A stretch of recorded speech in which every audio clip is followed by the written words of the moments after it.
कमल जीवन तळमळ भजहु हरिपद नीति रे भजहु रे मन श्री नंदन अभय चरणार विंदरे श्रवण कीर्तन स्मरण वंदन पाद सेवन दास्य रे श्रवण कीर्तन स्मरण वंदन पाद सेवन दास्य रे पूजन सखी जन आत्मनिवेदन पूजन सखी जन आत्मनिवेदन गोविंद दास अभिलाष रे भजहु रे मन श्री नंदन अभय चरणार विंदरी दुर्लभ मानव जन्म सत्संगी दुर्लभ मानव जन्म सत्संगी तरो होए भव सिंधुरे हरे कृष्णा कृष्ण कृष्ण हरे हरे हरे राम राम राम हरे हरे हरे कृष्णा कृष्ण कृष्ण हरे हरे हरे राम राम राम हरे हरे हरे कृष्णा थैंक यू प्रभु जी थैंक Hare यू माता Krishna. जी हरि बोल Thank you, Mataji. Very nice singing. Thank you माता जी थैंक यू प्रभु जी हरि बोल Hare Krishna. So we'll start today's session. So welcome you all to the online Gita course from ISKCON Mangalore. So today we'll do chapter 6 part 2. Before that we'll do the prayers and then we'll get started.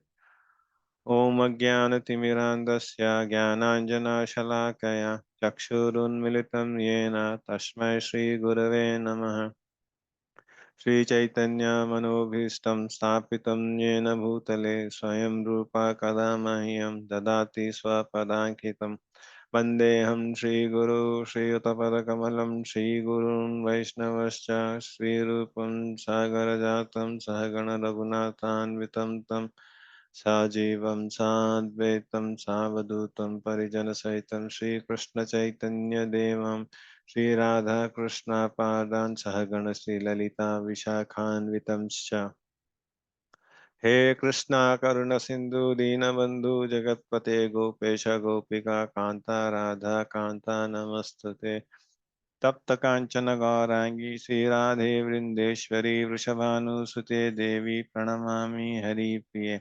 वाञ्छाकल्पतरुभ्यश्च कृपा सिन्धुभ्य एव च पतितानां पावनेभ्यो वैष्णवेभ्यो नमो नमः नमो विष्णुपादाय कृष्णप्रेष्ठाय भूतले श्रीमते भक्तिवेदान्त स्वामिनिति नामिने नमस्ते सारस्वते देवे गौरवाणी प्रचारिणि निर्विशेषाय शून्यवादी पाश्चात्यदेशतारिणि जयो श्री कृष्ण चैतन्य प्रभु नित्यानंद श्री अद्वैत गदाधर श्रीवासादि गौरभक्त वृंदा हरे कृष्णा कृष्णा कृष्णा हरे हरे हरे राम राम राम हरे हरे हरे Krishna. So last week we started chapter 6 which is nothing but dhyana yoga. So we'll do a quick recap of so what we have learned last week, and then so we'll move on. So anyone wants to rewind so whatever we have learned last Sunday?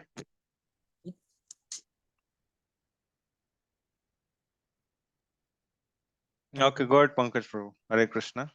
Hare Krishna. Prabhuji. So again, last lecture, we understood like if one again to reach the supreme, there's one way which is again a dhyana yoga, not that easy one, but it is very complicated in the today's material world, because again, while performing the dhyan sadhana, we have to we also have to make sure that our posture is very much correct. It is in line, and we are completely mind is absorbed in the Lord, in the Lord chanting or Lord like in the Lords. And again, there was one story also we learn of Ambrish Maharaj and Durvasa Muni, where how even Durvasa Muni was a yogi, still he lost his temper, and yeah, the story we heard about, even though the yogi.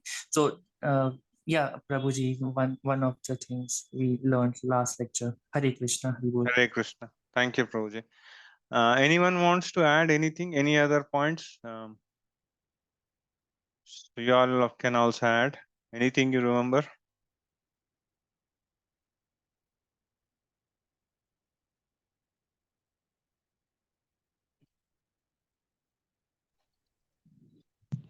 Hare Krishna Prabhuji. Hare Krishna, Prabhu. We have studied the steps up to a peak of spirituality. Hare Krishna. Okay. Okay. Anyone wants to add anything else? No. Okay. So I'll wrap it up. The other thing is in the yoga process, we saw that the mind is the center point of everything. Yeah. So unless the mind is controlled, so we can't do anything. Yeah. So mind can act in two ways, right? So mind can be our friend or an enemy. Yeah. So we did check that, and then so we went through the different limbs of Ashtanga yoga, right? And then starting with yoga ruruksha to yoga ruda stage, yeah. And then we saw the 8 different Ashtanga yoga processes, right? So yama, niyama, asana, pranayama, pratyahara, dharana, dhyana, and samadhi, right? So we went until there, and then we did discuss how these things we can fit it in our chapters which we learned in, right? So and then say we did quote the verses also. So which verse fits for this Ashtanga yoga? Yeah. So this is what we saw in, right? And the highest stage is samadhi, dhyana, and dharana. So until then, we'll have to perform. So all these are yoga ruruksha stage, wherein so we'll have to carry our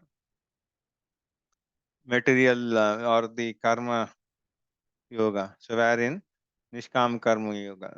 So you'll have to work without attachment to the fruits, and parallelly continue these yoga, the Ashtanga yoga. Then once you reach it to the dharana stage, you can get out of the purity work or the nishkama karma yoga, and then you can focus completely on the advanced stage. Yeah, so that we covered, and then we did see that how do we fit, right? So all the 8 elements, right? So we did fit in different sections, right? Yeah. So and then these are all so different ladders, yeah, in which Ashtanga yoga is one of them. Yeah. Yeah. So and then we said we were actually dealing with the yoga ruda stage, right? So once a person who is advanced, so how does he? What are his qualities, and then so how does what are required? What endeavor is required? Yeah.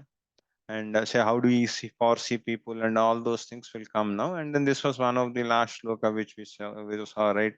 So yukta hara viharasya, so wherein we should have the food should be controlled, and then the sleep should be controlled. Yeah, all our activities also should be controlled. So it shouldn't be that so we eat lavishly or we eat too little. Yeah, so whatever is required as per the body maintenance, right? So we'll see, and then in the coming slides, right? So we'll see through that how do we attain this yoga ruda stage, right? So it requires patience, yeah, and it requires determination, yeah, and faith, austerity. So all these things are required. Okay, so if not, right, so we can't attain to that stage. Okay, so we'll see through, so wherein we'll talk about the patience and other stuff which is required. So in the coming slides, so this is the next slide. Yeah. So here, if you look in, right, this is 6.24. So where, so one should engage oneself in the practice of yoga with determination and faith, yeah, and not to be deviated from the path. Okay. So that is important. Yeah, the faith and determination is also important. Yeah.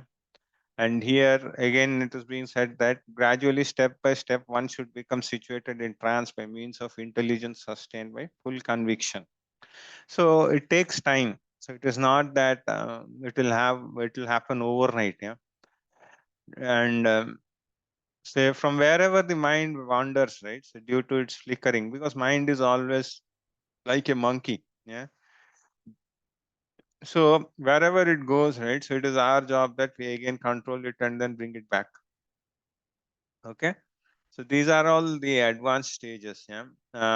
So in here, right, in the purport in 6.24, right, there is an example um, given wherein Prabhupada writes of an sparrow, yeah, of a sparrow and Garuda. Yeah. So he gives an example of a sparrow, the determination of sparrow. So what happens is there is a sparrow which lays its egg on the seashore. Okay. And so what happens is the ocean with a big wave comes and laps it and it takes away the eggs. Okay. And then the sparrow sees that the eggs are no more. Yeah. Then so the sparrow actually asks the ocean to give it back, but the ocean doesn't react because sparrow is a very small living entity, right? So it doesn't react to it. So then the sparrow says that okay, um, she'll say that I will actually dry up the ocean, yeah, with whatever endeavor I can do. So she started. She had a lot of determination, wherein she was actually trying to pick water through the beak. Yeah, her beak is very small, and with that, she was continuously doing this act. So she was trying. She was picking up the ocean water, and then she was putting somewhere. So she was thinking that, sir, her plan was to dry up and then uh, say take the eggs.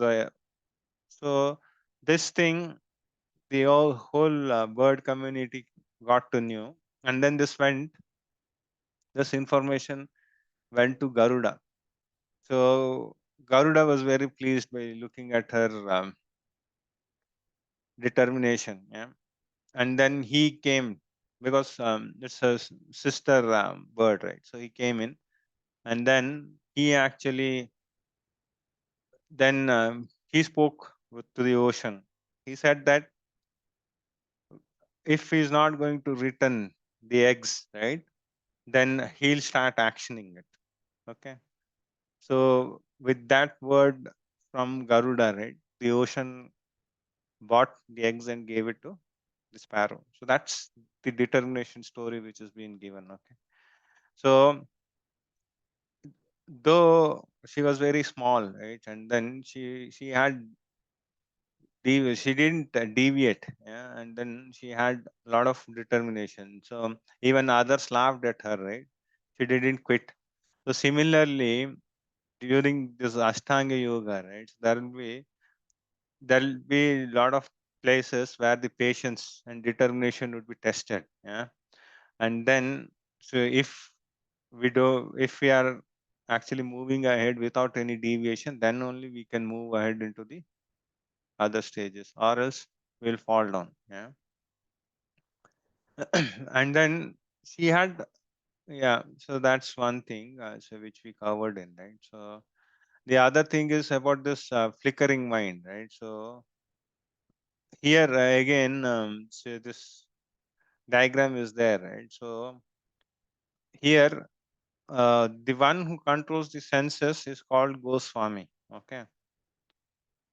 So after doing all this practice, right? So the yogi should be able to control the senses.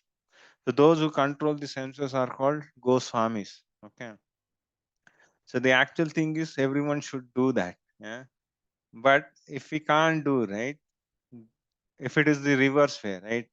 If the senses are controlling us, right? So then that becomes Godasa. Okay. So majority of our category is that only. Okay. So that's something you'll read it, Nectar of Devotion. Yeah. In the coming chapters, you'll get to know all those. Yeah. And the next verse is, right? The yogi whose mind is fixed on me verily attains the highest perfection of transcendental happiness. So whose mind is fixed, samadhi, yeah? He is beyond the mode of passion. He realizes his qualitative identity, yeah? With the supreme, and thus he is freed from all past deeds because he can see the Paramatma. So the self-controlled yogi, constantly engaged in yoga practice, becomes free from all material contaminations and achieves the highest stage of happiness in the transcendental loving service to the Lord. So he basically looks at the Vishnumurti form. Okay. So in the he can, once this form is being established, right, he'll be cherishing this. Yeah.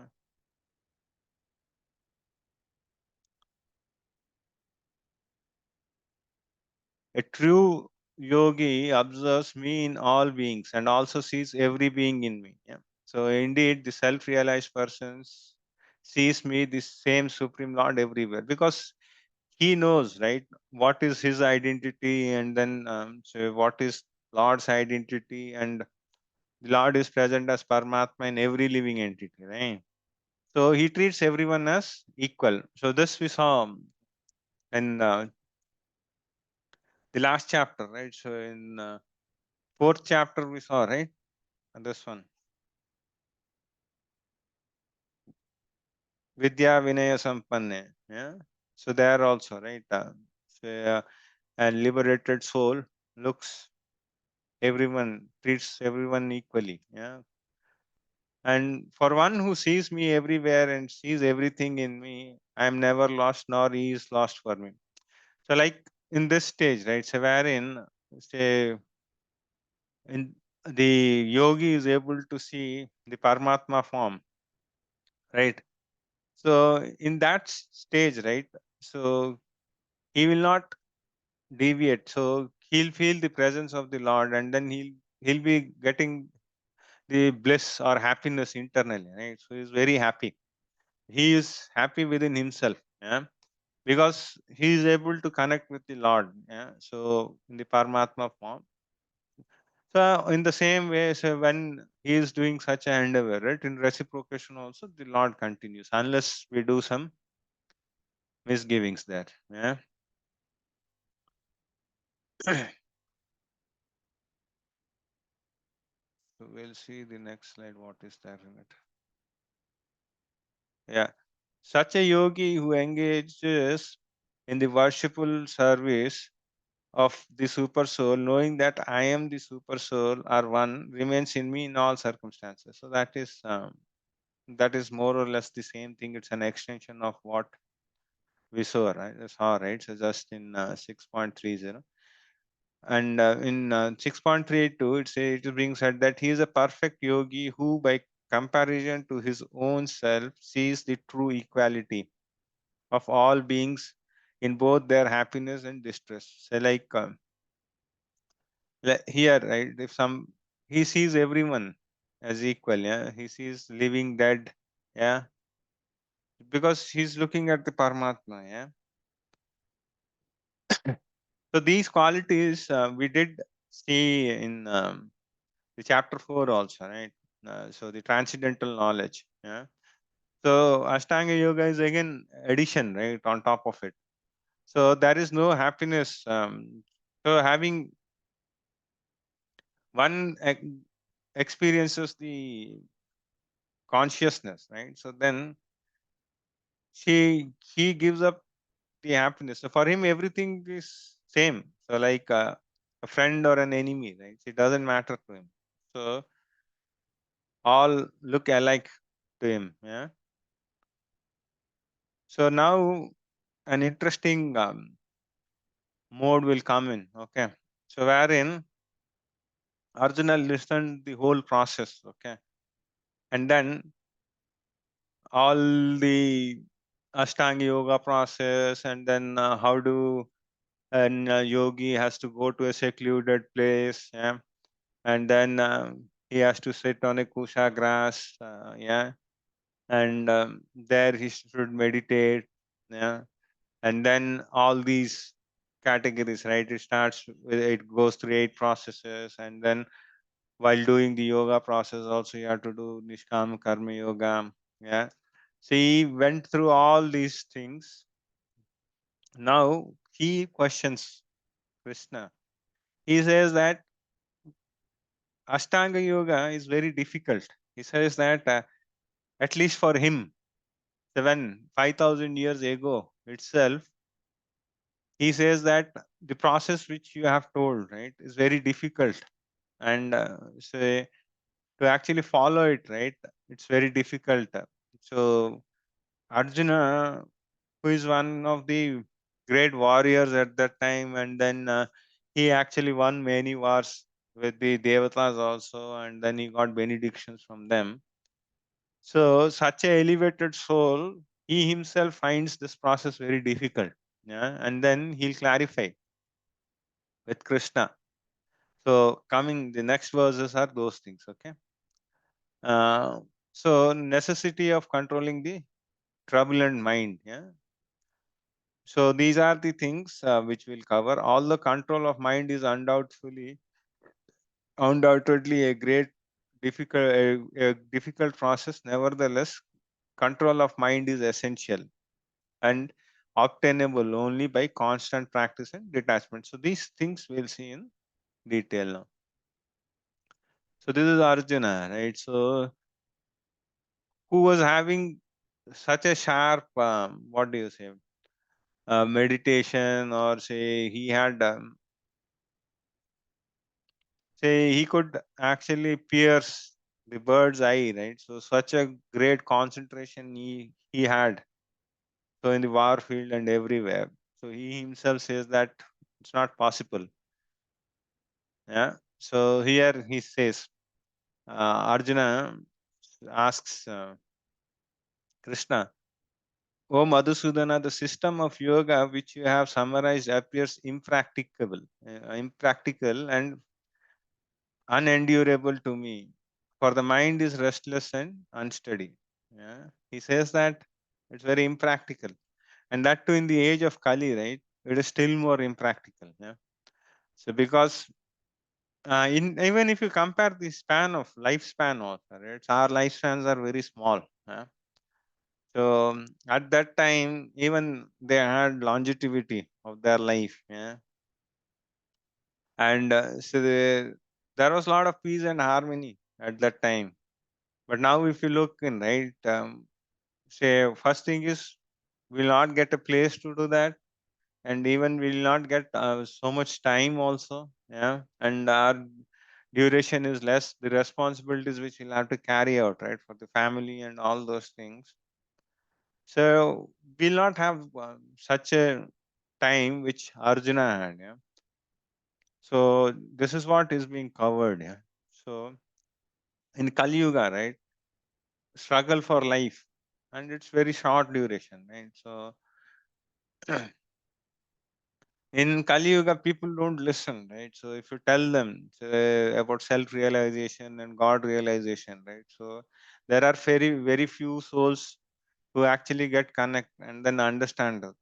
Else, so because the kind of education we get in, right? So it's all materialistic, and then say our minds also go towards that only, right? So we get attracted towards it only, and then we see how big skyscrapers we can make, yeah, and then and how we can regulate the temperatures, though the temperatures are outside are something different. So we are looking into those means, but we are not investing energy in this. So and the manner of sitting, selection of place, detachment of mind from material engagement, this is the next level. So first thing is will not understand the practical tips itself. So this is very difficult.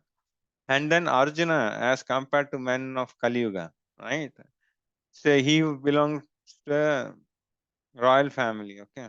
And then here it should be he was a great warrior.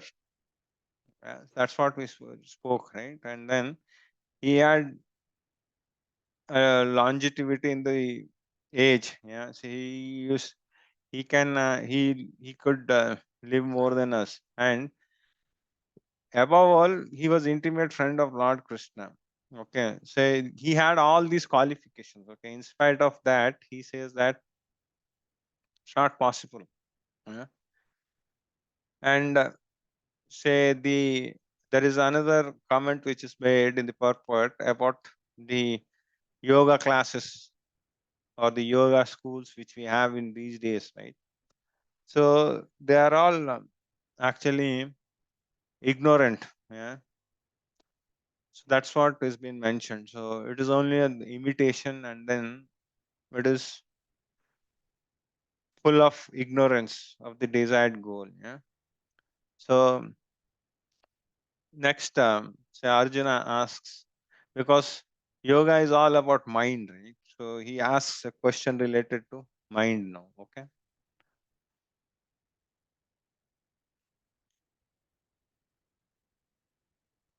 So in 6.34, right?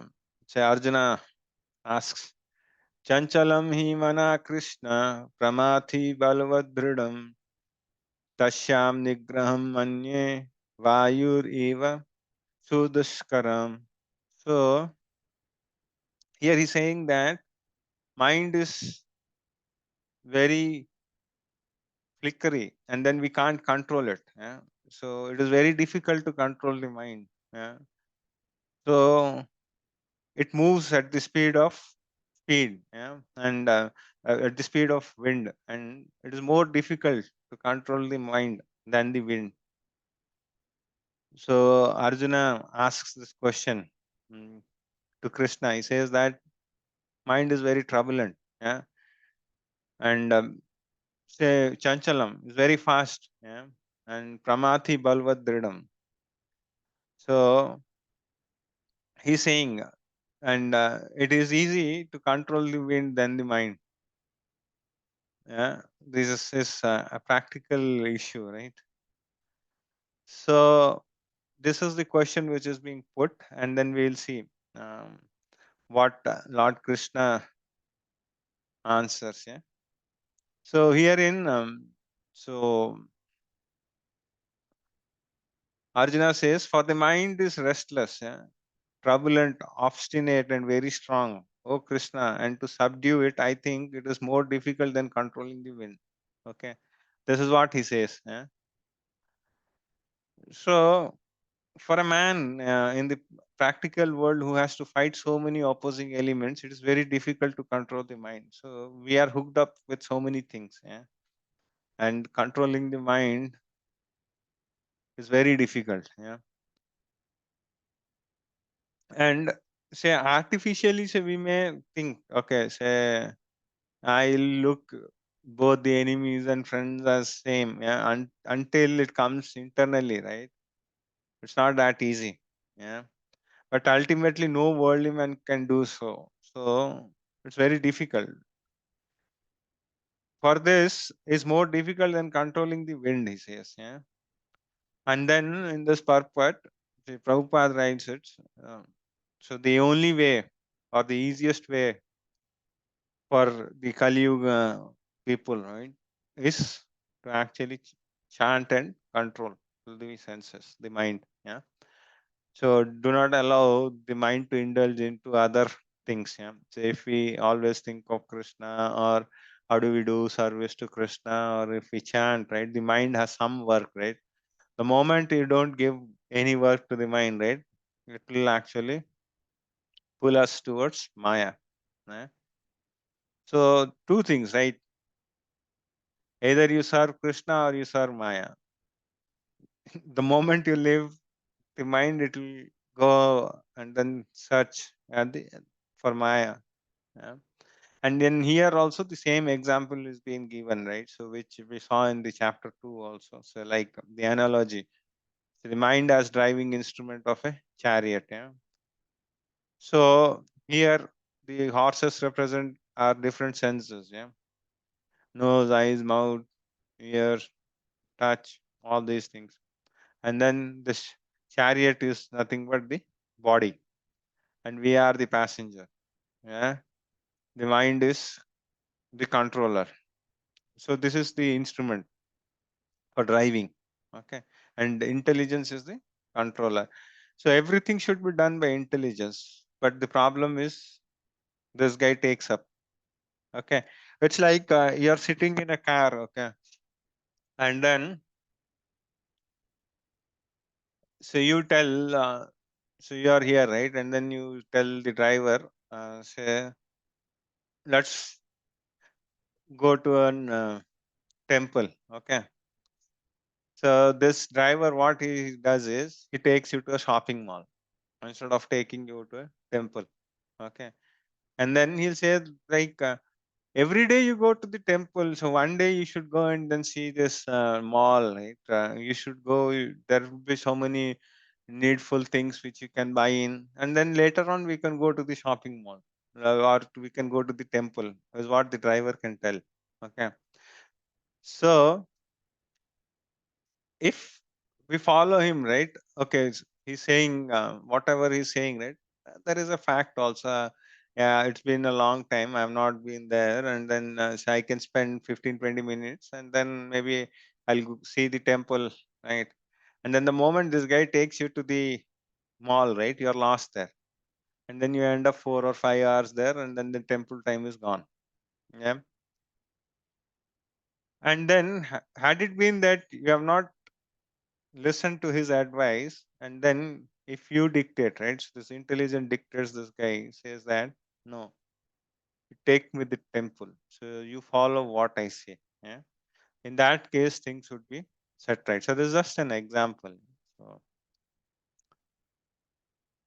and then now Krishna replies to the question, so wherein Arjuna had put the question, right, saying that chanchalam himana Krishna, right? So now Krishna responds, yeah, असंशयं महाभावो मनो दुर्निग्रहं चलम् अभ्यासेन तु कौन्तेय वैराग्येन च गृह्यते. So he says that asamshayam.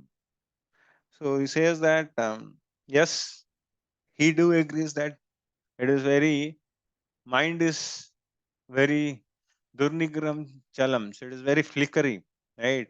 And then he says Mahabhavo, in the sense he's saying that great fighter. So he's addressing Arjuna. It is very difficult, but you can control the mind by abhyasena and vairagyena. So these are the two things which by which we can control the mind. So Krishna gives the solution. Okay. So the problem was raised by Arjuna, and Krishna gives the solution. Okay. O mighty armed son of Kunti, it is undoubtedly very difficult to curb the restless mind, but it is possible by suitable practice and by detachment. Okay. So here Krishna says that it is undoubtedly very difficult to actually control the restless mind, but through this we can. Yeah. So the sense can be controlled by right practice and detachment. Okay.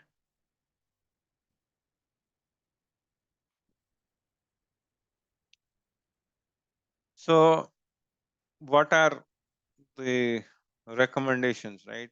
So for practicing this, right? So the first thing is we can actually this is what it is recommended, the 9 types of Navaveda Bhakti which we have got, right? So out of them, hearing, Shrunu. So that is the important factor. Okay, that would be the first thing. So if we hear from the proper authority about the scriptures, right? So then that is the starting point. So wherein it will ignite other things. Yeah. So other things will fall into track. But the first thing is listening. And in the next chapter also, Krishna will stress about hearing from the right authority. Yeah. So in the next chapter itself, because all these things are spoken by Krishna itself, right? So we are hearing from the right authority. Yeah. So then it will be Shravanam, Kirtanam, all other things are there. Yeah. So once we do that, everything comes in. Yeah. Hearing is a powerful method for purging the mind of all misgivings. Even our chanting, which we do, right? So, yeah, the one more hears, the more one becomes enlightened and detached from everything that draws the mind away from Krishna. Yeah. The more we attach, the more we read about the scriptures or we listen from our gurus. Yeah. Then what happens is we actually lose interest in the mundane things and then get more interest towards the spiritual stuff. Yeah. So that is through practice. So the sadhana basically. So we'll have to do sadhana and then we'll have to read. And even in Bhagavatam, there is a shloka wherein it is said that Nityam Bhagavata Sevaya. So every day you'll have to churn out. Yeah, it's not that one day I have heard and then other days I'll not read it and then I'll do it weekly once activity or the weekend activity. Doesn't help. So it should be an evolving process day in and day out. And then Vairagya. So it implies detachment from matter and engagement of the mind and spirit. Yeah. Yeah. So Vairagya is nothing but detaching from worldly activities and getting attached to devotional activities. Yeah. Yeah. So this is impersonal spiritual detachment is more difficult than attaching the mind to the activities of Krishna. Yeah. So attaching our mind to Krishna is easy. So once we attach, right, things will flow on. So and in the next verse, Krishna just extends it and then says that one whose mind is unbridled, yeah, self-realization is difficult work. Yeah, whose mind is unstable. Yeah, for him, the self-realization is difficult work, but he whose mind is controlled and who strives by appropriate means is assured for success. Okay, so this is what, right?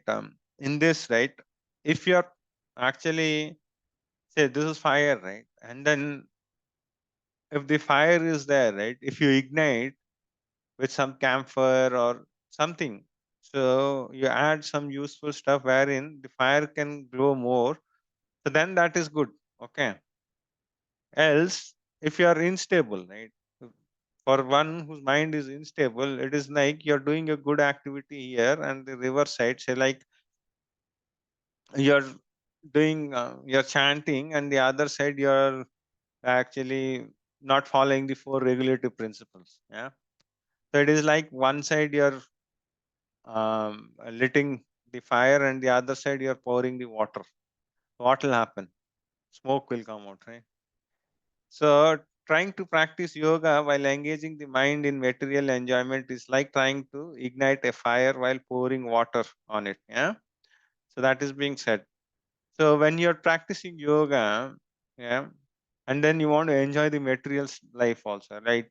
Say if the yoga practice or the siddhis which you are doing to gain material advantages like woman, power, money, then that is all waste. Okay, that's waste of time. And then by listening this verse, right now, Arjuna gets question saying that as this is a difficult thing, right? What happens to them who are not able to do this act successfully? So who are not actually fully into the samadhi stage, and then if they fail in between, so what happens? Yeah. So that also is being discussed, and then this is Saubarya. So last uh, class we spoke about Amrish Maharaj, right? So this is Saubarya. Yeah? So Saubarya was very powerful yogi at that time. Okay, you see, he is under water. Okay, he is doing his meditation underwater. Yeah, and then so there is very long story actually. So I'll cut short that story. And so he did develop some friendship with these fishes. Okay, and then he saw two fishes mating. Okay, and then he got agitated by this. Okay, and then he came out of the water, and then he wanted to enjoy life. Okay, and then by the time he came in, right, he has all his bones and everything, because being in water for a long time, right, his body, his ribs and everything were out, and he was old also. So he went to the king directly, and because the king had 50 daughters, he went to the king and then said that give me one of your daughter in marriage. I want to get married. So in those days, right, so the kings couldn't deny the brahmanas if they ask for something. Oh, yeah. So the siddhis.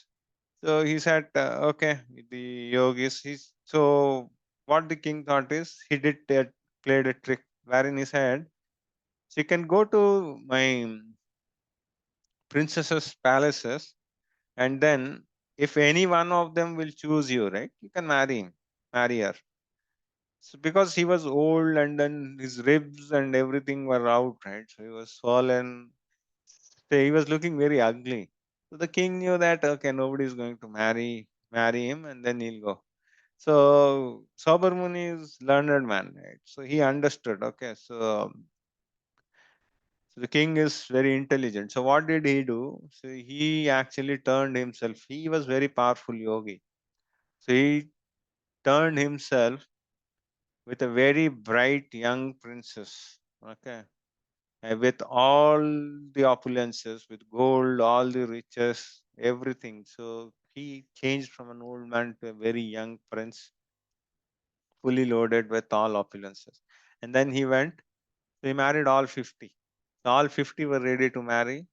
So he enjoyed the life for a couple of years. And then he again realized that this is not the place what I wanted. Yeah. He repented, and then again he did a lot of meditation along with his wife, and then he got liberated. So that's the story. Yeah. So the underlining story is such a say yogi who has so much of power, he himself couldn't control his mind. Stuck with a small agitation, he broke all his siddhis. Yeah, he lost his siddhi, and then again he has to do at the end of his life. He had to do a lot of meditation, and then say all those process he again started, and he went through that cycle. Yeah. So here, so what happens to the unsuccessful transcendentalist is the question which Arjuna is asking. Okay, so this is the thing so which Arjuna asks, right? So this he gives an example of the raven cloud. Okay, so what happens is whenever there is a small cloud, right? So it actually floats with this cloud together, and then if there is a bigger cloud, right? So it actually detaches from here and it tries to attach here. If the winds are more, right? So it will get carried away, and then it cannot actually say go and merge into the bigger cloud.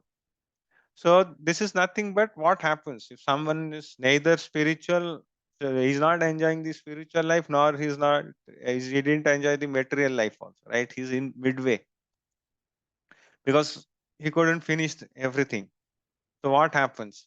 And then Arjuna asks this question to Krishna because he says that this doubt no one can actually answer this except you. Okay. He says no one is to be found who can destroy this doubt. So Arjuna is asking Krishna. So now he answers. Okay. So a transcendentalist engaged in auspicious activities does not meet with destruction either in this world or in the spiritual world. Or one who does good, my friend, is never overcome by evil. So whatever he does in, right? So depending upon the papa punya, right? Either he'll go to the higher planet or he'll get a rebirth. Okay, we'll see that. And who has done for a shorter term, right? He'll get a rebirth into some Brahmana family or an Vaishya family or an aristocratic family where he can actually start the activities once again. Yeah. So who has done only for a small term. And so he will be given one more chance where he can pick it up. Similarly, those who have done for a longer term, right? And then if they have fallen back, so what happens is they will actually get into an more elevated Vaishnava family. Okay. And say where they can actually kickstart from where they have left. Okay. Say if someone was a pure devotee or say he did 80% of the thing, right? So he'll start from 90. Okay. So you might have observed that even in our Krishna consciousness world also, right? You may see that few of the devotees they actually pick up very fast. Okay. So even it's like somebody who joined ISKCON, right? Say might be it is like he's with his ISKCON for 1 year, but you'll feel that as if he's there in ISKCON for more than 10 or 15 years. Because for him, it is just again the chapter where he ended, it is starting. So it's all his last births vasanas, so which are still continuing. Yeah. So that's the thing. Yeah. So here he says, pious birth, get birth into a good family, yeah? And revises his divine consciousness. Yeah? Naturally attracted. So they'll be naturally attracted. Yeah. So because so for the elevated stuff, right? So already they are born in a Vaishnava family. So everyone does, mother, father, everyone is into Vaishnava culture. So they'll pick it up very fast. Yeah, these are the things. The unsuccessful yogi, after many, many years of enjoyment on the planet of the pious living entity. So this is in some Svargaloka, is again born into a righteous family or a aristocrat family. So where he need not think about food, shelter, and all those things, right? He has sufficient stuff and then he can pick it up. And then those who are unsuccessful of after a long time, so they'll be born into a Vaishnava family, say like our founder Acharya, Srila Prabhupada, right? Srila Prabhupada's father was a great Vaishnava, and then he gave him all the, say in the childhood itself, he taught him all the Vaishnava culture, right? And then when Prabhupada was a small kid, right, his father actually used to create the Ratha, small Ratha, and then he used to do Radha Yatra in his younger days only. Yeah. And even he was actually introduced to deities and everything. Yeah. So that is what. And the next thing is, on taking such a birth, he revives the divine consciousness of his previous life, and he again tries to make further progress, okay, in order to achieve complete success. Okay. So this is the example of Bharat Maharaj. Yeah? So Bharat Maharaj is a very great devotee. Okay. And then even the Bharat Varsha, so which is being told, right? So it was due to his rule. Okay. He was a very great king. Yeah. So he ruled the kingdom very nicely. Yeah. So he was say, not less than any of the best kings. Yeah. And even spiritually also he was very advanced. Yeah. That's the reason he could detach all the royal family, right? So he was the king at that time of the universe, and then he left everything, right? He left his wife, children, money, everything, and then he went to the forest. So if someone is not that elevated, one cannot go there. But the only thing happened is he got attracted to a deer. Yeah. And then so what happened is so while actually in this birth, right? So he was actually he fell down from a cliff, and then he was thinking of the deer. So he got the life of a deer in the next life, and so but in the next life, right, as a deer, he remembered everything of his past life, and then he was always thinking of the Lord and then repenting of what he had done. Yeah, and then he was never eating green grass, because if he eats green grass, right, he'll become flumpy, and then he may be lazy, right? So that's the reason he used to eat only dry grass. And then he was always lingering around the sages, cottages, and all, and then he was actually absorbing all the knowledge. And then once he left the body, he came as Jadabharata, right? And then he instructed King Rahugana, right? And then later he got liberated. Yeah. So this is what happens. This is just an example. Okay. Yeah. By virtue of divine consciousness of his previous life, he automatically gets attracted to the yogic principle. See, these kids, right?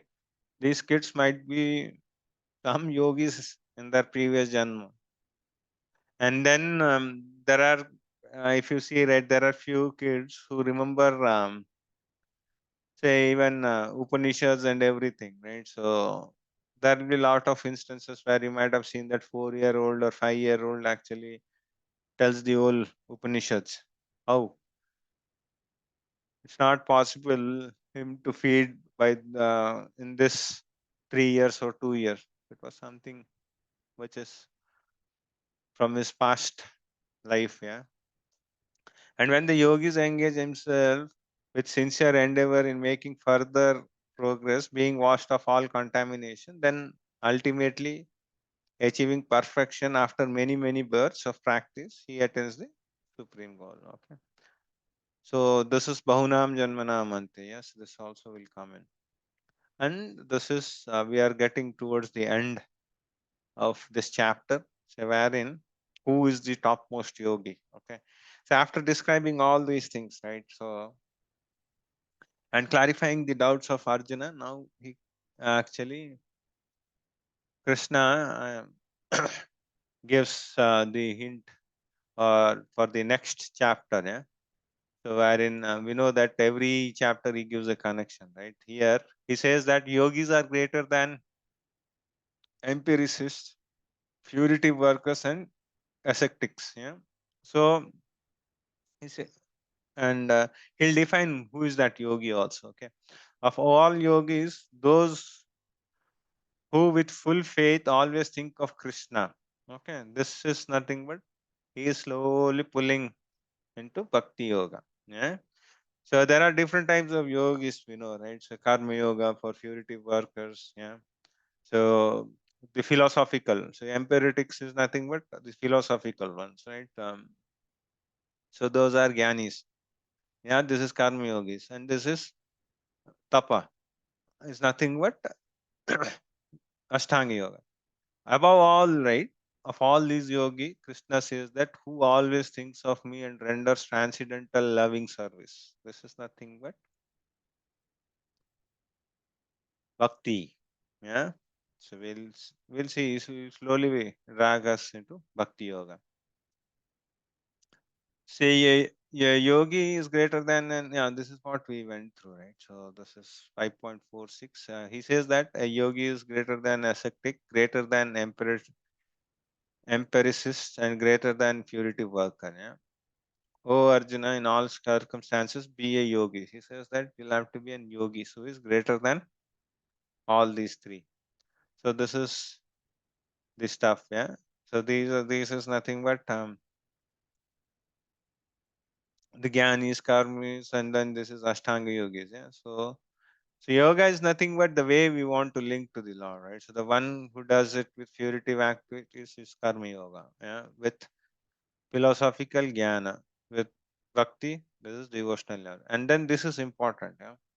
Karma yoga without Krishna consciousness is waste of time. So if you are doing karma yoga and without Krishna consciousness or without bhakti, this is gone. Okay. And ascetics or the tapa, right? So who does without knowledge, without self knowledge is imperfect. Yeah? And the jnanis, knowledge without surrender to the Lord is imperfect. So basically anything short of bhakti yoga is imperfect. Okay. And in next verse, Krishna actually gives that also. So he gives that information also. Okay. So in this verse, right, Krishna says, Yoginam api sarvesham matgatentar atmana shraddhavan bhajate yoma same yukta tamo mata. So he says that of all yogis, right, the one with faith who always abides in me and thinks of me within himself and renders transcendental loving service, yeah, to me is the most intimately united, and he is the most intimately and united with me in yoga and is the highest of all. So that is nothing but bhakti yoga. So here what I'll do is, so this is more the topmost of yogis, yeah.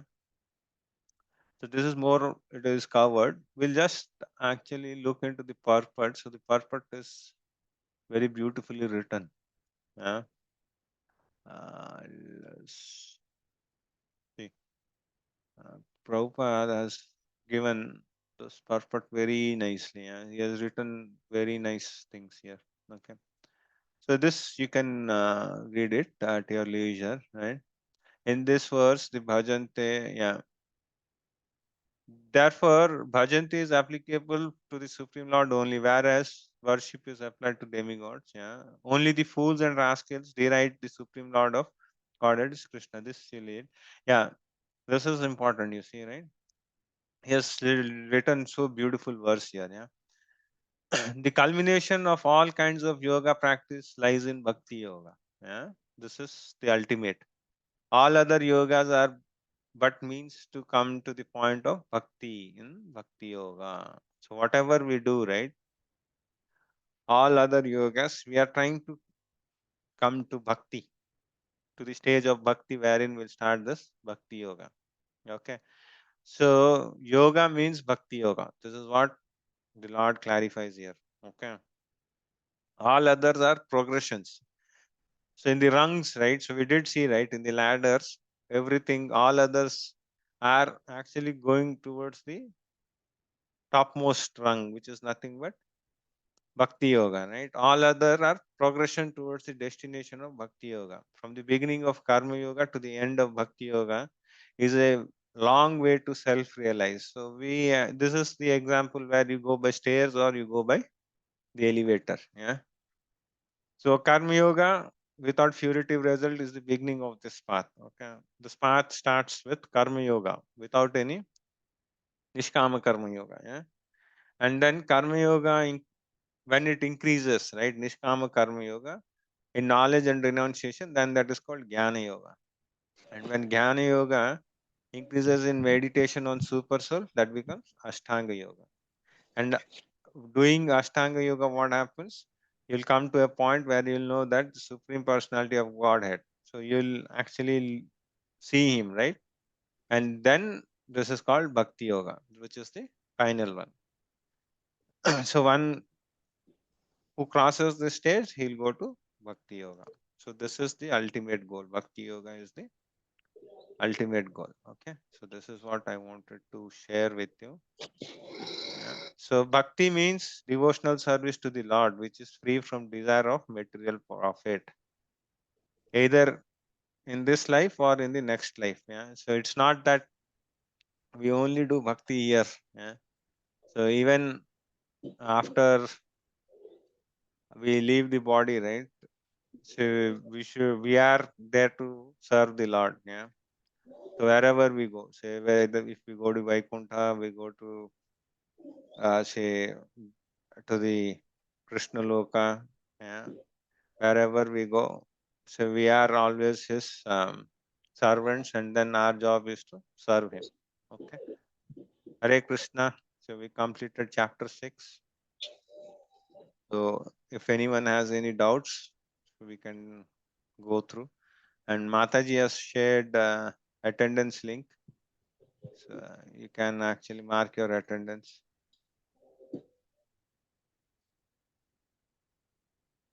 Okay.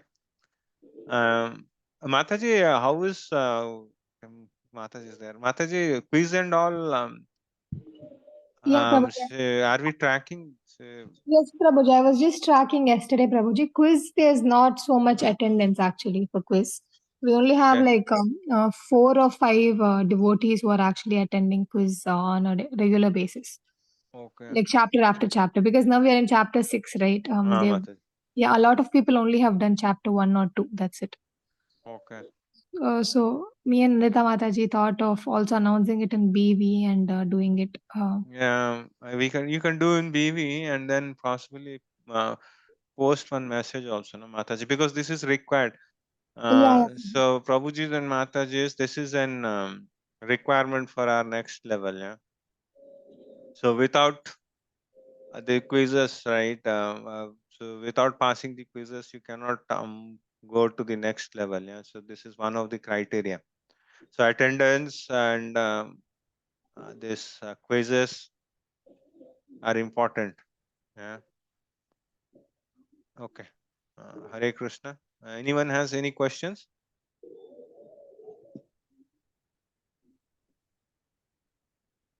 No. Okay. Hare Krishna. We'll wind up the class for today and then we'll meet tomorrow with Bhakti Yoga. So we'll start the jewel of Bhagavad Gita from tomorrow onwards. Yeah. Vancha kalpatarobhyasya kripa sindhubhya eva cha patitanam pavanebhyo vaishnebhyo namo namah. Hare Krishna. Hare Krishna. Hare Krishna. Hare Krishna, Prabhuji.